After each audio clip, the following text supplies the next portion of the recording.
Hello, I'm Steve Horwitz. I'm a distinguished professor of free enterprise in the economics department here at Ball State. I also direct the Institute for the Study of Political Economy, and I'm the instructor for this online section of Econ 202, Elementary Macroeconomics. So welcome. What I want to do in this video, which will take about 15 or 20 minutes, I suspect, is walk through a number of the things that you'll need to know about this course for the semester. But the first thing I'll say is if you have not read the syllabus yet, please do so. It's also available in Canvas. Obviously, if you're watching this, you've found everything you need to find in Canvas. So please take a look at the syllabus. I should also warn you that syllabus may change in the days leading up to the 19th, the first day of class, if you're watching this before then. There's a few little details that I need to iron out yet, and I'll talk about those as I go along in this video. So just please do check back and make sure, and I'll try to keep you updated via email about what's happening. So let me just say a few things off the top. First of all, why are we online? Well, COVID certainly is part of it, but it's more than that, and it's important for you to understand why too. I've been teaching this course online now for several semesters. The reason is about 3.5 years ago, I was diagnosed with multiple myeloma, which is a plasma cancer. It's not curable, but it is treatable. And as you can see, I'm doing great right now. And if it weren't for COVID, I actually might be able to do this in person. But in any case, dealing with the disease poses a large number of uncertainties, and certainly with COVID, it's much easier for me and safer for me to teach online this way. It also probably means I will not have any, or at least very few, in-person office hours this semester. I just can't say for sure when I'll be on campus, and it won't be very often for perhaps obvious reasons. But I'll try to let you know if I am headed to campus, and if I will be around, I'll try to give you a few days warning. And so if you do want to meet with me in person, that will give you the opportunity to do so. I will have, however, some office hours via Zoom that I'll talk about in a few minutes. So that's why we're online. And if you do come to see me in person office hours, please make sure you're not sick. Obviously, if you are not feeling well, you probably shouldn't be on campus anyway. But please do only come see me if you're feeling okay. So let me talk about what you need for this course and what you need to do. The key thing you need for this course is the textbook, which is Cowan and Tabarrok's Macroeconomics, 5th edition of that book. And the thing that is important to know is that I've assigned through the bookstore and elsewhere the electronic version of the book only. And we're going to work this semester with the software from the publisher that's called Achieve. And that what you get when you purchase the electronic book is basically a subscription to that software. And that software does multiple things. It gives you an electronic copy of the book that you can access anywhere you have an internet connection. But it also gives you access to their learning software, which you're going to use both for homework questions and then for another exercise that you'll be completing every week. As of right now, once you purchase the package, you can get access to Achieve over the web. What I'm hoping to be able to do very soon, and has not been done yet, is to integrate that link to Achieve right into Canvas. Right now it's in Ball State's court to make sure that happens, and I'm hopeful that it will happen, if not before classes start, shortly after classes start. In any case, you'll get an email from me probably on Monday of next week, on the 18th, and that will give you instructions about how to access Achieve either through Canvas or directly over the web, or both. Hopefully we'll have it done by then, but I just don't know what the timing on all the necessary approvals look like. But the key is you need to have that. You'll need to have internet access to be able to access the book, as well as that online system. So that's important. The material, homework questions, and your participation in the other parts of that are gradable parts of the course. So you really need to do that. In addition to that, there will be weekly internet discussion forums on Canvas. I'll say some more about that in a little bit as well. As I said earlier, I'm also going to have Zoom office hours. Those will be on Monday afternoons from 1 to 3 and Thursday mornings from 10 to 12 noon. The Zoom link for my personal meeting room is both in the syllabus. It's in a separate module in Canvas, and I've also integrated those office hours into the Canvas calendar, so you should be able to just click your way right to those. The other thing I want to say off the top is Communication, my primary way of communicating with you in this course is via email. I use Canvas email because I can email you guys all at once, and that's convenient for me and for you. So one of the things I want to let you know right now is please, please, please check your email, your Canvas email on a regular basis. That's the most important way to find out what's happening in the class. I sometimes use the announcement thing in Canvas, but it's usually for less important kinds of stuff or just as a reminder or a backup. Email is the way to do it. And a couple requests about email. As you can see, by the way, my dog likes to make guest appearances in my videos. You'll find him in some of the others too. There he is. He's a sheepadoodle, by the way, if you're curious. And his name is Panda. In any case, what I want to say about email is a few things. First of all, make sure that if you're emailing me, you use your Ball State email address, not your Hotmail or Gmail or your, God forbid, AOL or whatever else you might have. Use your Ball State email address either through Canvas or separately is fine too. It makes my life easier if you include in the subject line of the email Econ 202. I'm also teaching Econ 116 online. I get a lot of email. My ability to look real quick and know which class is which is really important to keeping things organized. Early in the semester, I just don't know who's in which course. So please, Econ 202 in the subject line is great. And then somewhere in the body of the email, if you don't have your email set up correctly, it's good to include your full name just so I know who I'm hearing from. And I will add, there's all kinds of ways we communicate with each other these days. But in the world of business, email is still the way professional communication mostly takes place. So please make your emails look reasonably professional. Dear Professor Horowitz is helpful, not hey bud or hey prof or even Mr. Horowitz. Dear Professor Horowitz is helpful. Once we start emailing back and forth, they can be more casual, and that's fine. And as I said, please keep them as professional as you can make them, at least when you first email me about something. And if you don't hear back from me, if you ask me a question via email and don't hear back from me within really a day or two, don't hesitate to email me back and ask, remind me. Sometimes they get by the goalie, as we say, and I miss one, and I don't want to leave you guys hanging. So please do that if you don't hear back from me fairly quickly. So how is the course structured? Well, it's pretty straightforward. Everything is in Canvas, and there are 15 weeks in the semester. Each week is a module in Canvas, so week 1, week 2, week 3. Most of those weeks have one chapter from the textbook. There are, I think, 3, including the first week, I should note, that have 2 chapters.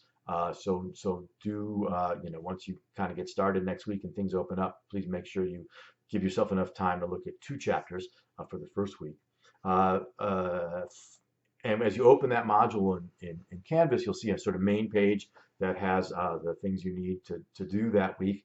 And I'm going to kind of run down the list of sort of what has to get done every week. The first thing you should do, obviously, is read the textbook chapter. That's the single most important thing you can do. This course is built around the textbook. The exams are built around it. The homework, everything else is built around it. So read the chapter completely. There's also a PowerPoint linked in there. You should look through that PowerPoint as well. I think the best thing to do is to sort of read the chapter and have the PowerPoint open as you do. But I think different students have found different ways of doing that work for them. In addition to that, there is a short, usually 1, sometimes 2, video lecture from me that covers some piece of the material in the chapter. Those are, again, about 15 minutes long. I've tried to focus on material that I think benefits the most from my sort of talking through it. Some of them are just sort of summaries of the entire chapter as sort of a once over lightly overview. So please watch those videos. Sometimes there's supplemental videos or supplemental readings that you should take a look at as well. I think there may be a chapter or 2 that have an additional handout that you will be asked to complete as well. So please look at that main page and to sort of see what's there. In addition, there will be 2 things you need to do on Achieve each week.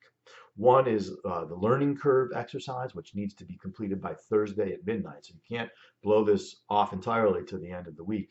The learning curve exercise in Achieve is designed to sort of see how well you've read the chapter and whether you can sort of answer some basic questions. you'll see some instructions about how to do it, but essentially there's a target number of points you have to reach based on your answers to those questions. If you get them right the first time, you receive the maximum points. If it takes more tries, if you receive fewer and fewer points, and essentially you can even get hints and sort of help from the book, but you lose points if you do. And you just need to complete that and get to the idea is to get to that target number of points to get full credit on that exercise. That's the learning curve exercise. In addition, each week there are 3 homework questions. These would be the sort of normal end of the chapter homework questions you have with a physical textbook. 3 homework questions that you answer using Achieve online. Those are due by 4 p.m. on Sunday of each week. So that gives you some additional time to prepare for those. Those also give you some ability to sort of get feedback as you go. So all of the details on Achieve, as I said, once I have that link established, I will make sure that you have all the information you need. This is the first time I've used that software, and so we may have some bumps along the way. What I'll say to you right now is I'm going to do my best to make sure it's set up correctly and it works well and that you understand it. And I've even sort of built that into the grading in a way I'll talk about in a minute. And if there's some kind of problem that we have to fix, I'll try to make sure I get it fixed as quickly as possible, and that whatever fix we have to make works out in a way that certainly makes you no worse off and hopefully is to your benefit.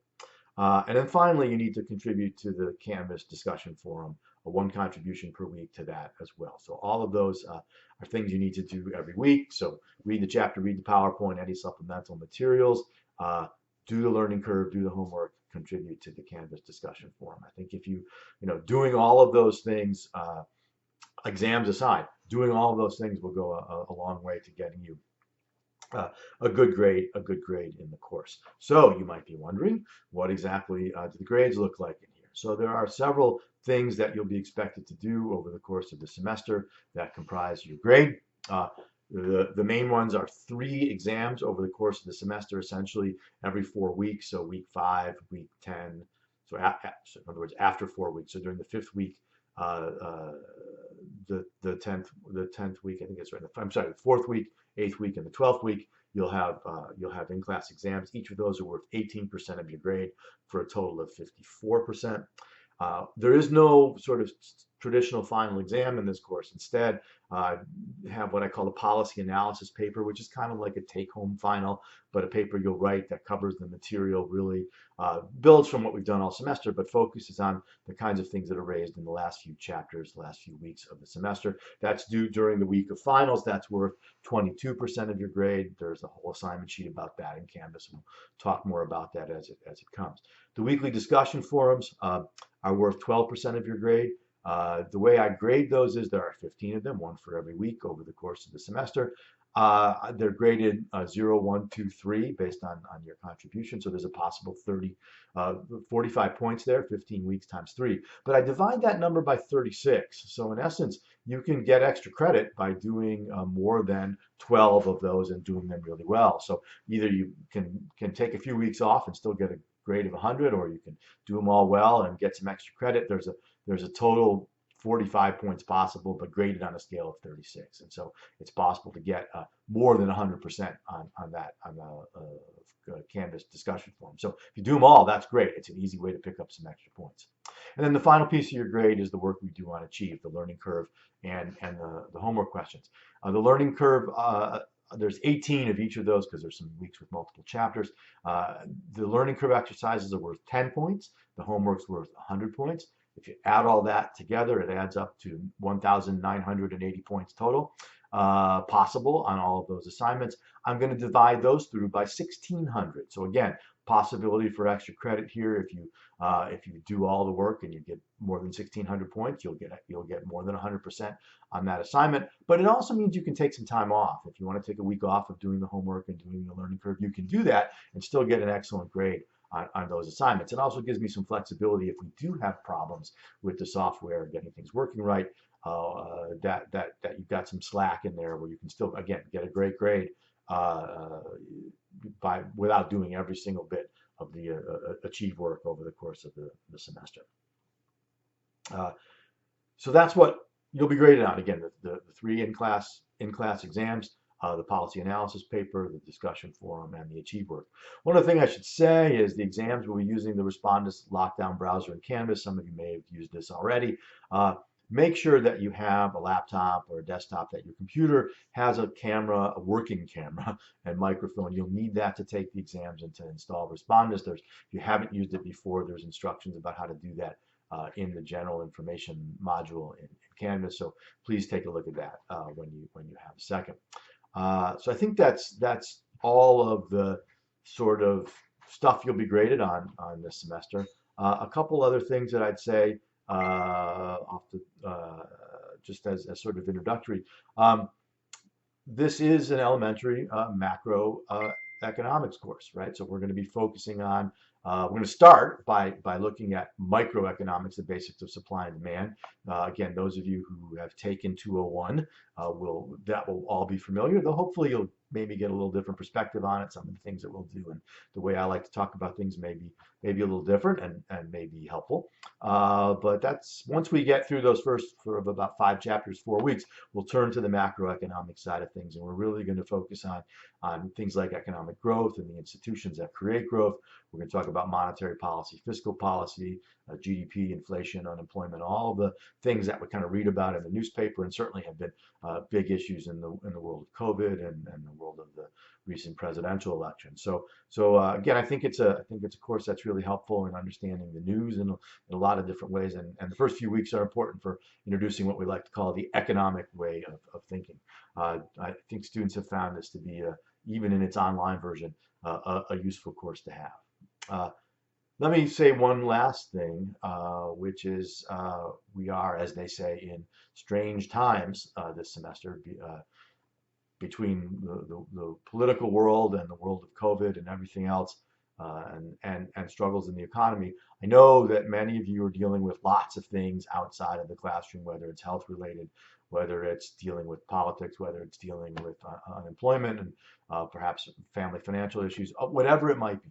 What I want to tell you is, if you find yourself dealing with those things and that's causing you to struggle in the classroom, don't hesitate to come talk to me, okay? I don't need to know what the issue is, what the problem is, but if you're not getting the work done because you're dealing with those issues, you need to tell me so I can help you. And so we can figure out a way to make sure you don't fail the class because of those things. I will do whatever I can reasonably to accommodate you, but I can't do it if you don't tell me. So please don't hesitate to let me know that you're struggling. Again, I don't need to know the details. That's completely up to you. But I do need to know if there's things going on that are impeding your ability to succeed in the class, because I want to help. Okay, and I'm a nice guy, and I want to do what I can to make that work for you. So with all of that, hopefully we're good to go. As I said, I think the only thing left is to link up Achieve and Canvas. I'm recording this on Tuesday afternoon, the 12th, and hopefully by the time we start class on Tuesday the 19th, all of that will be solved. If you're watching this early on in the week, keep an eye out for an email from me that will provide all of those details. So I hope you enjoy the course, and again, the best way to get a hold of me if you need to is via email. I do have the Zoom office hours. I'm happy to make individual Zoom appointments if you email me, but emailing me is the best way to get hold of me. I'm usually pretty responsive. As I said, if you don't hear back from me, within a day, maybe 2, don't hesitate to respond and say, hey, I sent you an email. I haven't heard back. I try to keep up as much as I can, but nobody's perfect. So good. I hope you enjoy the class. I hope you do well this semester. And again, let me know if there's anything I can do to make the class better for you. Good luck, and we'll see you over the course of the semester.